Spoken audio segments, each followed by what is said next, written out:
moi, je crois et je suis fier d'être parmi cette jeune génération quand même qui croit que l'Afrique est toujours, on va dire, le berceau de l'humanité comme on nous a appris, quoi. Ok. L'Afrique, c'est là où il faut être.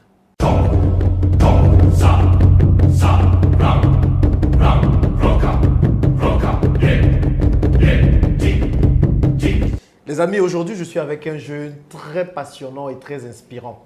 C'est un exemple de réussite, hein. Comme vous le savez, je me trouve actuellement au Togo et il n'est jamais sorti du pays et il a réussi quelque chose que nous allons voir dans cette vidéo.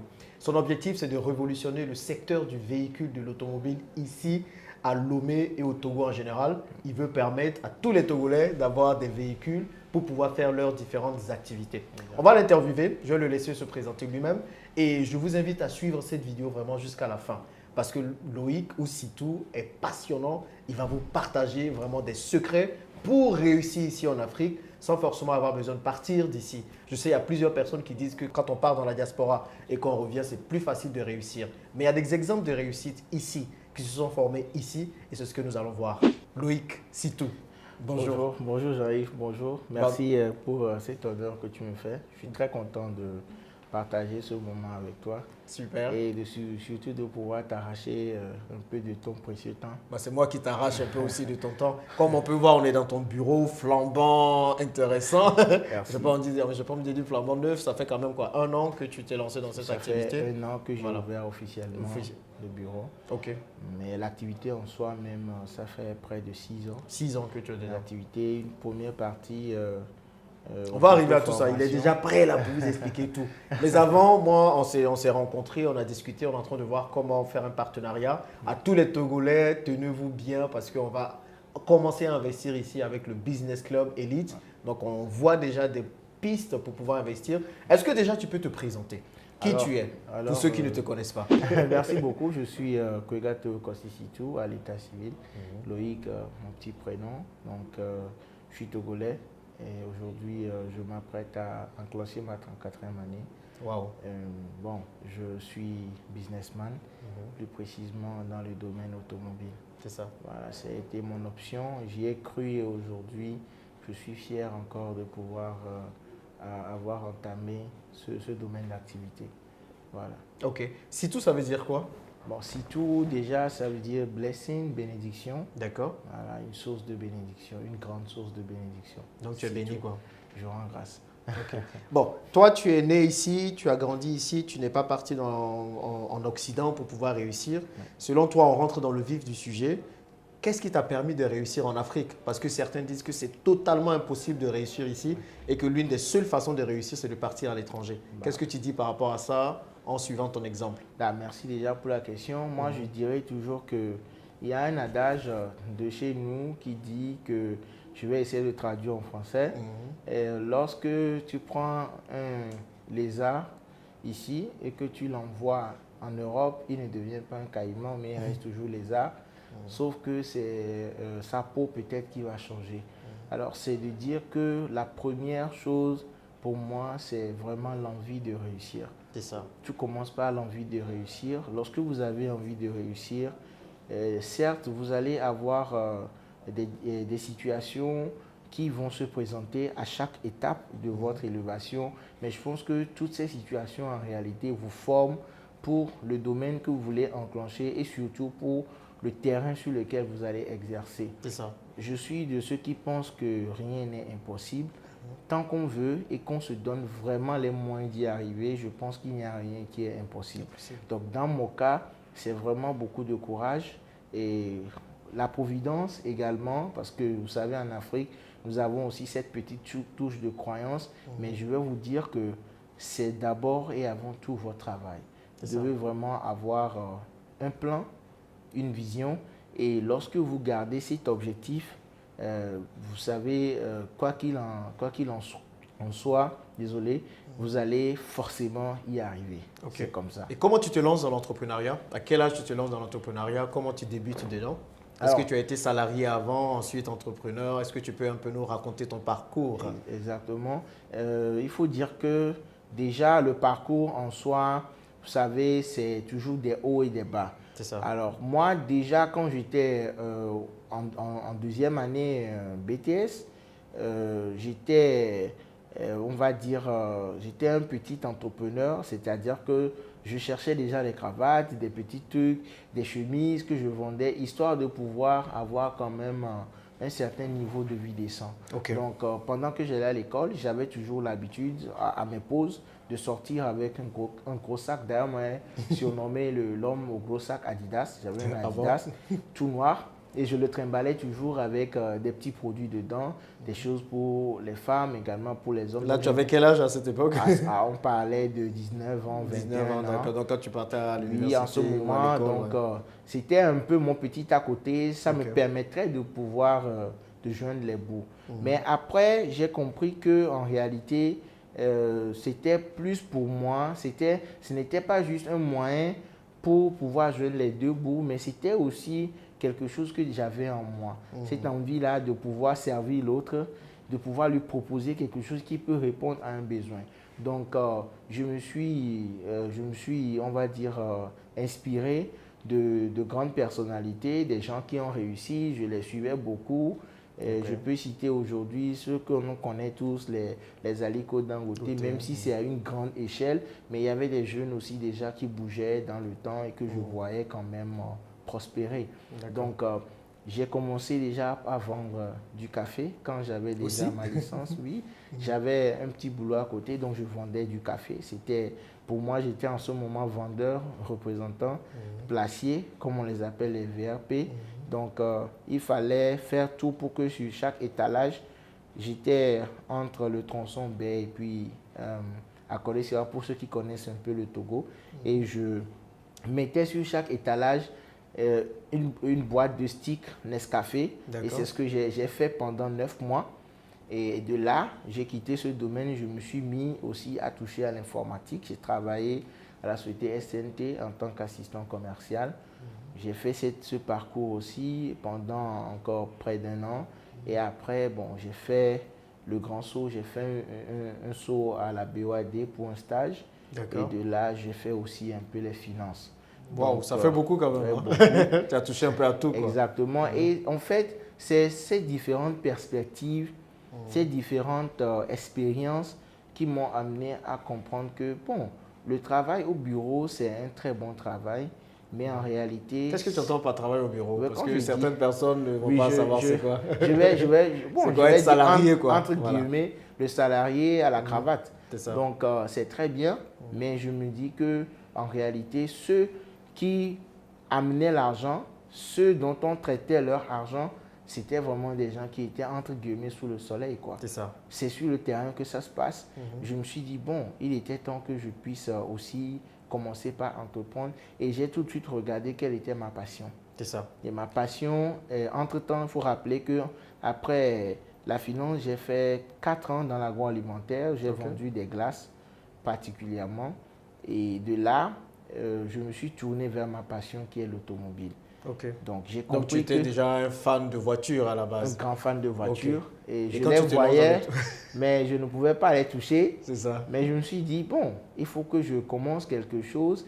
Et malgré que j'avais un CDD et qui était transformé en CDI, j'ai accepté de prendre un stage avec un opérateur de l'automobile, un concessionnaire, précisément Japan Motors. Et j'ai fait à peu près 4 ans et demi d'expérience qui vraiment ont été très concluantes et m'ont boosté pour pouvoir lancer ma propre structure. D'accord. Donc, tu lances ta propre structure, C2 Motors, il y a 6 ans à peu près? C2 Motors, on va dire qu'il est implanté de façon officielle, on est 1 an. 1 an, donc le 2 novembre prochain, alors C2 Motors aura officiellement sa première année d'existence. D'accord, donc ça fait 1 an que vous avez lancé C2 Motors. Exactement. Mais avant C2 Motors, tu as travaillé avec plusieurs concessionnaires. Exactement. Et pour pouvoir avoir une certaine vision, de l'automobile, comprendre les marques, comprendre un peu comment est-ce que le domaine fonctionne. Voilà.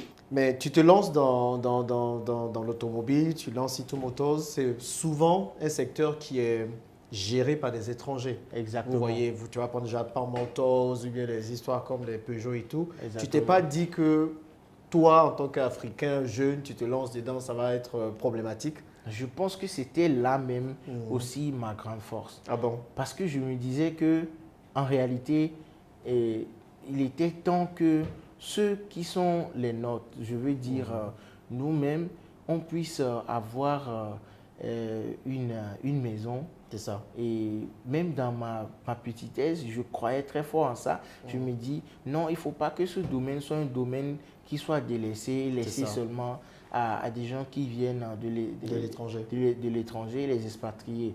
Donc ça aussi, c'est quelque chose qui m'a beaucoup boosté dans mon envie de réussir. C'est ça. Voilà, je sais que de façon naturelle, j'étais préparé. Je sais que les nationaux, entre guillemets, tout de suite ne font pas confiance parce que c'est quelque chose qu'ils ne connaissent pas. Du moins, ils se disent, bon, il y a un jeune, enfin, noir, entre guillemets, aussi togolais qui se lance dans ce domaine. Bon, c'est ça. Mais après un moment, quand les gens comprennent qu'en réalité, on fait mieux. Et d'ailleurs, à mon lancement, j'ai battu quand même le record des voitures les moins chères. Parce que c'était moi, mon objectif, c'est de permettre à chaque Togolais de pouvoir quand même acheter un véhicule à un prix défiant toute concurrence. Ah bon? Et ça, j'ai commencé à mon lancement, j'ai vendu des véhicules à 1 500 000 TTC. Les preuves sont sur TikTok, les preuves sont sur Facebook. J'ai lancé cette campagne-là et c'est comme ça que je me suis fait découvrir. Avec 1 500 000,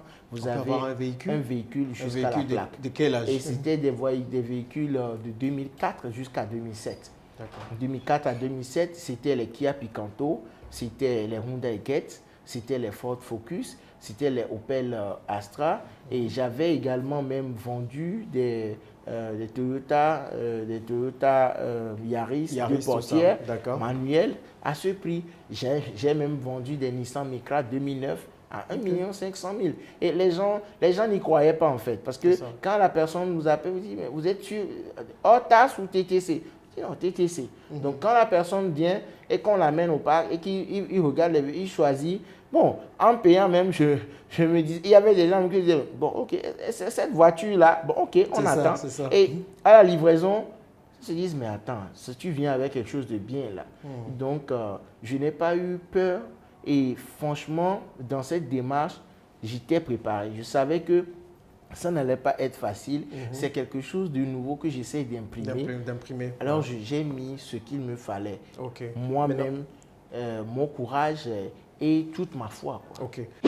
Tu fais bien d'en parler parce que quand on discutait tout à l'heure, tu me disais que ton objectif, c'était que chaque Togolais ait un véhicule.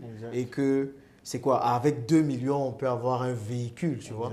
Et moi, ma question, c'est, on sait qu'ici, le port de Lomé, il y a beaucoup de véhicules qui entrent. Donc, des gens peuvent se dire que tout de suite, ils vont partir acheter là-bas. Quel est l'avantage d'acheter un véhicule avec toi? Voilà, en fait, comme je le dis, c'était pour moi aussi l'envie de permettre à chaque personne de jouir un peu du service concessionnaire. Ok, d'accord. C'est-à-dire de vous libérer de toute contrainte. C'est moi qui fais le boulot, entre guillemets. Et le défi réel, c'était d'être sûr que à chaque fois que quelqu'un passe outre et qu'il va au port, il n'a pas ce prix. Et comment j'ai réussi à le faire? Je me suis entre-temps aussi auto-formé en transit. Donc, je supprimais en fait l'honoraire du transitaire. Je me suis noué quelques relations pour pouvoir aller à des tarifs encore plus intéressants.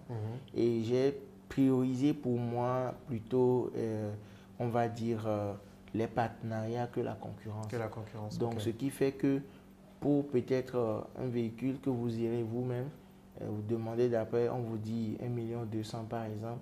Bon, étant déjà partenaire, moi je prends plus un prix de revente.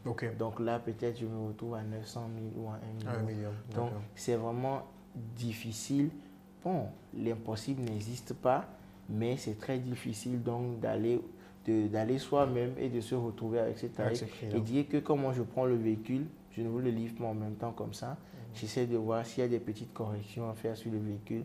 Je les fais. Je fais la vidange. Je prépare le véhicule, je vérifie le niveau de climatisation et tout. Donc un service quand même quasiment clé en main. Vous venez en fait et vous prenez le véhicule. En combien de temps on peut avoir un véhicule avec toi? Bon, généralement, les délais varient entre 14 jours ouvrés à 21 jours selon les formalités administratives. Okay. C'est un peu comme ça que je travaille. Bon, je suis en train de voir comment on peut prendre quelques véhicules ensuite et on se lancera dans un autre business. Avec plaisir. Et la grande question que tout le monde se pose, parce qu'on voit, tu as des locaux super intéressants, super beaux, je pense que tu vois plus grand, donc forcément tu vas peut-être déménager d'ici là. Où tu trouves l'argent pour faire tout ça? Ça, c'est une très bonne question. Vous savez, comme je dis, les plus grandes œuvres sont faites avec des sacrifices. D'accord. Vous savez, tu as sacrifié quoi? Le temps, non, on va dire, j'ai sacrifié mes plaisirs parce que quand j'ai commencé par bosser dans l'automobile, vous savez, c'est un secteur intéressant parce que vous êtes payé en réalité avec un salaire fixe et de la commission. De la commission, c'est ça. Moi, je me suis dit, mes commissions, je ne touche pas. Peu importe le nombre de ventes, j'en touche pas. Bon, il ne vous dit pas, mais c'est un très grand commercial. Je crois que tu vends quoi? Tu as vendu 97 véhibles en une année? En une année. Donc ça fait de belles commissions quand même. Oui, la dernière année, puisque, bon, c'est comme si je m'étais moi-même mis le feu parce que je me dis, bon, cette année, il faut que Situ Motors devienne une réalité. Donc, cette année, j'ai travaillé comme un malade. Comme un malade. Oui, 97 et quand j'ai fini de faire ma vente, bon, après, je suis allé voir mes responsables. Je leur ai dit que je ne partais pas. C'était comme une sorte de petit congé. J'étais juste à côté, mais que je continuais toujours. Et pour sceller cela, même partie la semaine qui a suivi, j'ai ramené encore des ventes. Des ventes, wow. Oui, bien sûr. Et donc là, je dis, et c'est quoi ton secret? Comment tu fais pour vendre autant de véhicules? Vous savez, il n'y a pas d'autre secret que le travail et l'éducation de soi. C'est-à-dire, je fais en sorte d'être toujours à la page, de savoir ce qui sort demain. Les innovations, c'est très important dans mon domaine. Parce que vous êtes devant un client qui vous parle peut-être d'un moteur hybride. Vous n'avez aucune idée de ce que c'est qu'un moteur hybride. Bon, comment vous voulez le conseiller peut-être à aller vers telle marque ou telle marque? Donc, c'est en fait en possédant plus d'éléments que vous vous sentez vraiment, c'est-à-dire vous vous sentez fort, quoi. C'est comme un petit Hercule. Je me dis, bon, attends, peu importe le produit que vous allez me demander, je peux vous parler de ce produit. Je peux vous dire pourquoi il faut prendre ça. Et je peux même vous dire de ne pas le prendre. Donc, c'est à chaque fois une sorte de remise en soi continue où il faut toujours apprendre et voilà, à un moment donné, ça devient quelque chose d'inné, à force de toujours le faire. Voilà. Donc toi, tu vas nous dire que tu as fait tout ça avec l'argent des commissions là. Mais je vous dis qu'en Afrique, l'une des grandes barrières aussi et qui fait parfois peur, en tout cas à nous jeunes entrepreneurs, c'est parce que très souvent quand on veut entreprendre, on n'est pas accompagné. Ça, c'est une triste réalité.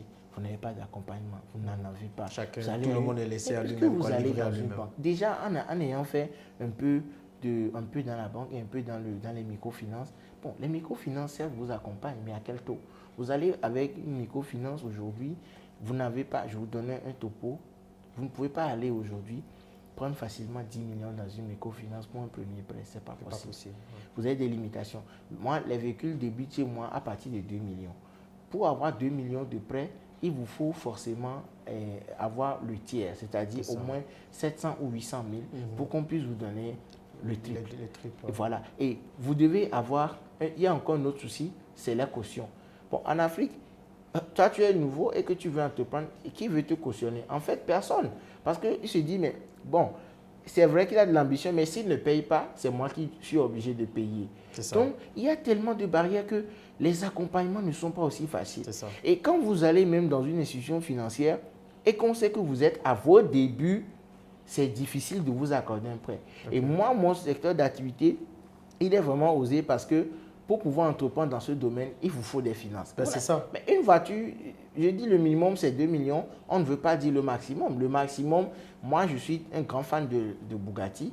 Je me dis, j'aimerais quand même... Tu as une Bugatti déjà? Je vous assure que j'aimerais toucher même si ce n'est pas le posséder, le toucher, le palper, parce que pour moi, c'est quand même l'une des pièces maîtresses dans l'industrie automobile. Il faut avoir au moins vu une Bugatti. Et vous allez voir, quand vous entrez, avant de rentrer dans mon bureau, vous avez l'image de la marque Bugatti qui est plaquée là. Au lieu de voir CEO, c'est Bugatti. Parce que je ne garde pas, je veux avoir mon objectif à vue, quoi. Et ton objectif, c'est une Bugatti.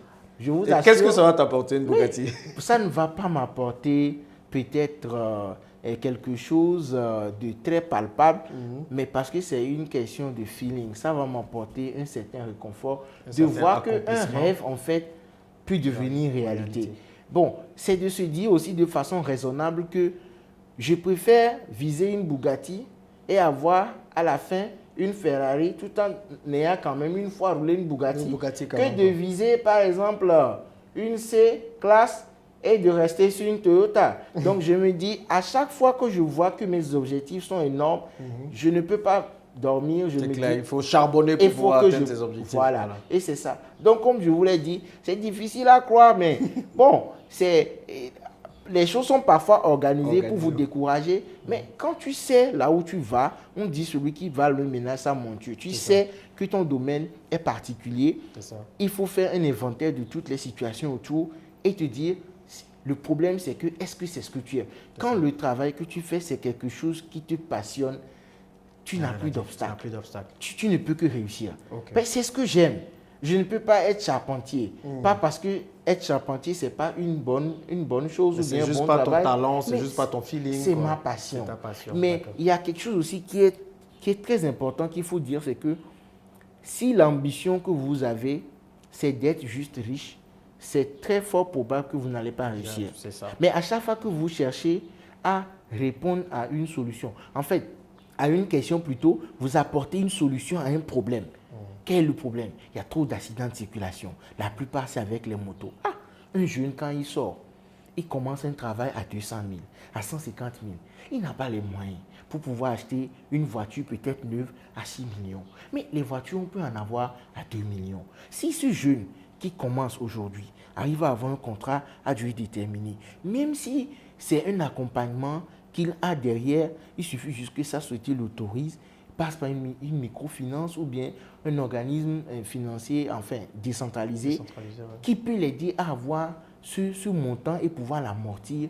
Aujourd'hui, je suis fier de voir des jeunes qui sont venus, je vous assure, l'Afrique regorge de beaucoup de valeurs, beaucoup de richesses. J'ai conseillé plein de jeunes, nous avons un service, je ne sais pas si vous connaissez Gozem. Oui, Gozem, c'est un peu comme le Uber dans d'autres pays. Mais je dis à des jeunes, mais attends, tu as un emploi peut-être qui te prend une certaine période, une tranche dans la journée. Quand tu fais un prêt, tu sais qu'on va te prélever à la source. Au lieu de dormir, tes périodes libres, fais peut-être un peu de Gozem. La plus grande chose à faire aussi en Afrique, c'est le mindset. On va venir sur le mindset, c'est important. Parce qu'il y a beaucoup d'entrepreneurs en Afrique là, qui se disent que c'est difficile d'avoir les financements pour commencer. Moi, j'en croise une tonne à chaque fois. Quand je leur demande c'est quoi votre problématique, il n'y a pas l'argent pour commencer. On ne peut pas commencer parce qu'il n'y a pas d'argent. Quel conseil tu donnerais à tous ces entrepreneurs-là ou à tous ces aspirants entrepreneurs qui sont bloqués par le financement parce qu'ils n'ont pas compris quelque chose de très important que je pourrais peut-être partager après? Jean-Yves, je pourrais te dire quelque chose qui va te surprendre, mais je dirais même que c'est un atout de commencer sans avoir assez de financement. Totalement, je suis d'accord. Vous savez, quand vous avez beaucoup d'argent dans la main, généralement, vous allez dans le superflu. Tout de suite, vous pensez à avoir... Il y a des gens qui savent bien, Augustin, par exemple. Non, mais tout de suite, vous commencez par penser à la dernière John Love. C'est ça. Vous voyez le dernier costume de chez, je ne sais pas, Christian Dior. C'est des marques. C'est des gens qui ont réussi, eux, à donner une forte valeur ajoutée. Quelle est la différence aujourd'hui entre un costume fait ici en Afrique, chez nous, sur mesure, par quelqu'un qui sait y faire ou qui s'est fait former? C'est juste que la marque. C'est ça. Je vous assure que vous croisez des jeunes avec des réalisations, mais vous me dites, mais attends, vous fabriquez une chaussure, mais vous avez fabriqué ça ici au Togo, vous avez fabriqué ça en Afrique? Oui. Donc, c'est vous dire que l'argent, ça devient en fait le moteur, le carburant qui permet de dévoiler tout ce que vous avez derrière vous. Le plus important, quand vous commencez une activité, c'est de commencer par palper. Je vous donne un exemple banal. Moi, j'ai commencé mon activité, j'ai réussi à pouvoir faire mon showroom. Moi, je n'avais pas 100 millions dans mon compte. Dans ton compte pour faire le showroom. Mais je lui ai compris quelque chose. Mais si, déjà, j'ai un certain nombre de clients que j'ai déjà prospectés, des gens à qui j'ai déjà vendu. Je dis, moi, les gens qui vous connaissent, l'essentiel, quand vous voulez faire un business et réussir, il faut avoir un nom. C'est ça. Il faut que quand on parle de vous, qu'on se dise, pas qu'il est parfait, mais qu'on dise, va remettre ton argent à cet enfant. Il va te servir. Donc, même quand vous n'avez pas l'argent, en même temps en bloc, pour pouvoir acheter et livrer et prendre, il y a quelque chose que vous pouvez faire. Vous pouvez faire une cotation. Vous envoyez une cotation, la personne valide la cotation, vous prenez les sous, vous allez vous payer, vous faites votre travail, vous ne gagnez pas des millions en même temps, mais c'est progressif. Et ça là même, l'avantage c'est que en début d'activité, ça vous permet de savoir quelles sont les erreurs à ne pas commettre. Donc, on commence avec petit, Commencez on apprend, on fait des erreurs et puis ensuite, voilà. C'est une grâce, je dirais même, c'est une grâce de commencer petit. Petit, c'est ça. C'est une grâce. Ça vous permet de cerner votre domaine d'activité et surtout de limiter les risques. Tout à fait. Alors que tout à l'heure, on vous donne 100 millions ou 500 millions. Vous n'avez pas d'expérience. Vous venez de commencer en tant qu'entrepreneur. Mais je vous assure que vous risquez même d'importer des véhicules qui vont passer 1 an avant d'être vendus. Avant d'être vendu, c'est ça. Qu'est-ce que vous faites? Et c'est là que vous tombez dans le cercle vicieux des prêts. Vous vous endettez ici, vous vous endettez de l'autre côté. Après, maintenant, vous fuyez vers l'Occident ou bien vous fuyez vers notre... Oui, c'est la triste réalité. Donc, en réalité, c'est que ayons beaucoup d'ambition, mais restons vraiment bien carrés, bien organisés et allons graduellement. Moi, c'est le conseil que je donne, allez graduellement. Maintenant, pour vous, Jean-Yves, aujourd'hui, vous n'êtes pas présenté, vous avez beaucoup d'expérience. Je vous dirais, mais allez-y à bras le corps. Parce qu'aujourd'hui, vous savez ce que vous faites. Exactement. Vous savez avec qui traiter, vous savez comment faire pour atteindre vos objectifs. Mais il y a des années d'expérience. Bien sûr, qui sont derrière. Voilà, mais pour quelqu'un qui vient fraîchement et qui aussi a envie de réussir, bon, il faut qu'il apprenne qu'il y a une grande différence entre ce que tu veux et ce qui se passe réellement. Donc, il faut passer par cette étape. Okay. C'est quand on veut sauter ces étapes qu'en fait, ça devient préjudiciable. Ok. C'est très intéressant ce que tu dis, Loïc, et je pense que voilà, ton histoire est tellement inspirante qu'on veut rester là et en parler pendant des heures et des heures. Malheureusement, on est pris par le temps. Donc, selon toi, quels sont les conseils que tu pourrais donner à tous ces jeunes entrepreneurs qui veulent se lancer dans l'entrepreneuriat, à part ce que tu as dit, hein? Oui. Est-ce qu'il y en a d'autres, surtout à tous les Togolais qui regardent cette chaîne et qui veulent se lancer dans l'entrepreneuriat? Quelles seront tes astuces, tes secrets, tes conseils que tu pourrais partager avec eux? Jean-Yves, je dirais d'abord, je te dis encore merci pour cette opportunité. Et je dirais que je vais peut-être reprendre la phrase de quelqu'un, mais vous savez, tout ce que vous voulez, vous ambitionnez surtout derrière la peur. C'est ça. Il ne faut pas avoir peur d'entreprendre. Et sachez qu'il y a en fait que 2 options, réussir ou réussir. C'est ça. Ne vous dites pas qu'il n'y a pas de raison que vous ne puissiez pas réussir. La vie, c'est des étapes, c'est des défis. Et c'est ça même qui rend la vie excitante. Quand vous vous levez et que vous savez qu'aujourd'hui, vous êtes à un niveau où vous ne percevez pas encore vous-même de salaire, mais que vous devez payer des salaires, ça grandit en vous un certain niveau de responsabilité. Donc je dirais à tout jeune qui a envie de se lancer, que vous soyez dans la diaspora ou que vous soyez ici, dites-vous qu'il n'y a rien qui ne puisse pas marcher tant que vous-même, vous avez la volonté. En fait, le plus grand obstacle que vous avez, ce n'est pas le monde qui est autour de vous, mais c'est vous-même. Il faut savoir se surpasser. Oui, c'est tout ce que je dirais. Une question qui a failli m'échapper, je la pose quand même. Est-ce qu'on gagne beaucoup d'argent dans l'automobile aujourd'hui en Afrique? L'automobile, vous savez, c'est quelque chose qui a été pris d'assaut par qui vous savez. C'est clair. C'est sûrement parce qu'il y a de gros jeux d'intérêt derrière. D'accord. Comme toute activité, quand vous lancez dedans et que ça devient pérenne, c'est parce que ça rend prospère. Donc, l'un des domaines aujourd'hui, en tout cas d'avenir en Afrique, c'est l'automobile. C'est l'automobile. Et tout ce qui est lié à l'automobile, la vente, la location. Tout ce qui est la location, voilà. Tout ce qui est vente de pièces, l'avenir, c'est en Afrique. C'est en Afrique. Oui. Il y a beaucoup qui disent qu'il n'y a pas d'argent en Afrique. Qu'est-ce que tu réponds à ça? Venez en Afrique. Pour ceux qui n'ont pas encore découvert l'Afrique, vous savez, la plupart des gens, en tout cas dans les autres pays, dans les grands États, comme on le dit, bon, ils rêvent tous de terminer leur jour en Afrique. C'est ça. En Afrique, il n'y a pas que l'argent, parce que c'est d'ici que les ressources minières et tout, on en a en quantité. L'Afrique est très bénie. Il n'y a pas que l'argent en Afrique, mais il y a aussi la paix en Afrique. La paix en Afrique, oui. La stabilité, la tranquillité, la nourriture et tout ça. Moi, je crois et je suis fier d'être parmi cette jeune génération quand même qui croit que l'Afrique est toujours, on va dire, le berceau de l'humanité, comme on nous a appris, quoi. Okay. L'Afrique, c'est là où il faut être. Ok. C'est là où il faut être. Je crois que ça, c'est la belle phrase pour terminer cette interview. Merci à toi, Sitou. Merci beaucoup. Et je te Zahir. souhaite tout le bonheur et toute la réussite dans ton business. Et à vous, vous savez quoi, lancez-vous dès maintenant. Le financement n'est pas le grand problème. Un financement vient juste vous permettre d'accentuer votre business. Il faut vous lancer avec ce que vous avez. Ouais. N'oubliez pas de vous abonner à la chaîne. Et surtout, si vous avez des véhicules à acheter à Lomé, venez voir Sitou. Il va vous accompagner, peu importe le montant. Il va, 2 millions quand même pour commencer, on dira. Mais voilà, il va vous aider à obtenir un véhicule avec une bonne qualité et tout fait par son équipe. En fait, pour vous, ce serait du clé en main. Merci à tous et on se retrouve dans la prochaine vidéo. À plus.